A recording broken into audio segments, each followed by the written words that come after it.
ಚಿನ್ನದ reality show Bigg Boss 10ರ runner up drone Pratap ಇದೀಗ ಸಂಕಷ್ಟದಲ್ಲಿ ಸಿಲುಕಿದ್ದಾರೆ. ಹೌದು,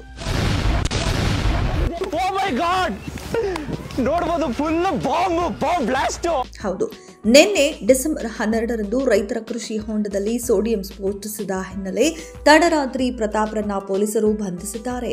ಎಫ್ಐಆರ್ ಕೂಡ ದಾಖಲಿಸಿಕೊಂಡಿದ್ದ ಖಾಕಿ ಪಡೆ ಸದ್ಯ ತನಿಖೆ ಕೈಗೊಂಡಿದ್ದಾರೆ.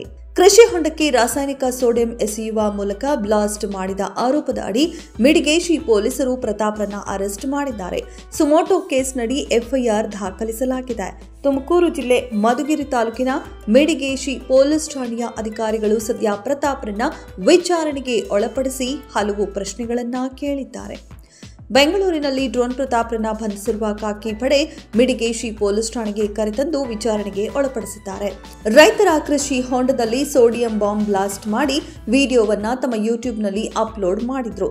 ಈ ದೃಶ್ಯ ಜಾಲತಾಣಗಳಲ್ಲಿ ಹರಿದಾಡುತ್ತಿದ್ದಂತೆ ಎಚ್ಚೆತ್ತುಕೊಂಡ ಪೊಲೀಸರು ವಿಡಿಯೋ ಆಧರಿಸಿ ಎಫ್ಐಆರ್ ದಾಖಲಿಸಿದ್ದಾರೆ. ಬಿಎನ್ಎಸ್ ಕಾಯ್ದೆ ಸೆಕ್ಷನ್ 288 ಮತ್ತು ಸ್ಫೋಟಕ ವಸ್ತುಗಳ ನಿಯಂತ್ರಣ ಕಾಯ್ದೆ ಸೆಕ್ಷನ್ 3ರ ಅಡಿ ಎಫ್ಐಆರ್ ದಾಖಲಿಸಲಾಗಿದೆ. ಮಧುಗಿರಿ ತಾಲೂಕಿನ ಜನಕಲೋಟಿ ಗ್ರಾಮದ ರೈತರ ಕೃಷಿ ಹೊಂಡದಲ್ಲಿ ಪ್ರತಾಪ್ ಸೋಡಿಯಂ ಬ್ಲಾಸ್ಟ್ ಪ್ರಯೋಗ ಮಾಡಿರುವುದಾಗಿ ಸದ್ಯ ವರದಿ ಆಗಿದೆ. ಇದೆಷ್ಟು ಈ ಹೊತ್ತಿನ ಸುದ್ದಿ. ಮತ್ತಷ್ಟು ಸುದ್ದಿಗಳಿಗಾಗಿ ನೋಡ್ತಾ ಇರಿ ಸಿರಿ ಟಿವಿ.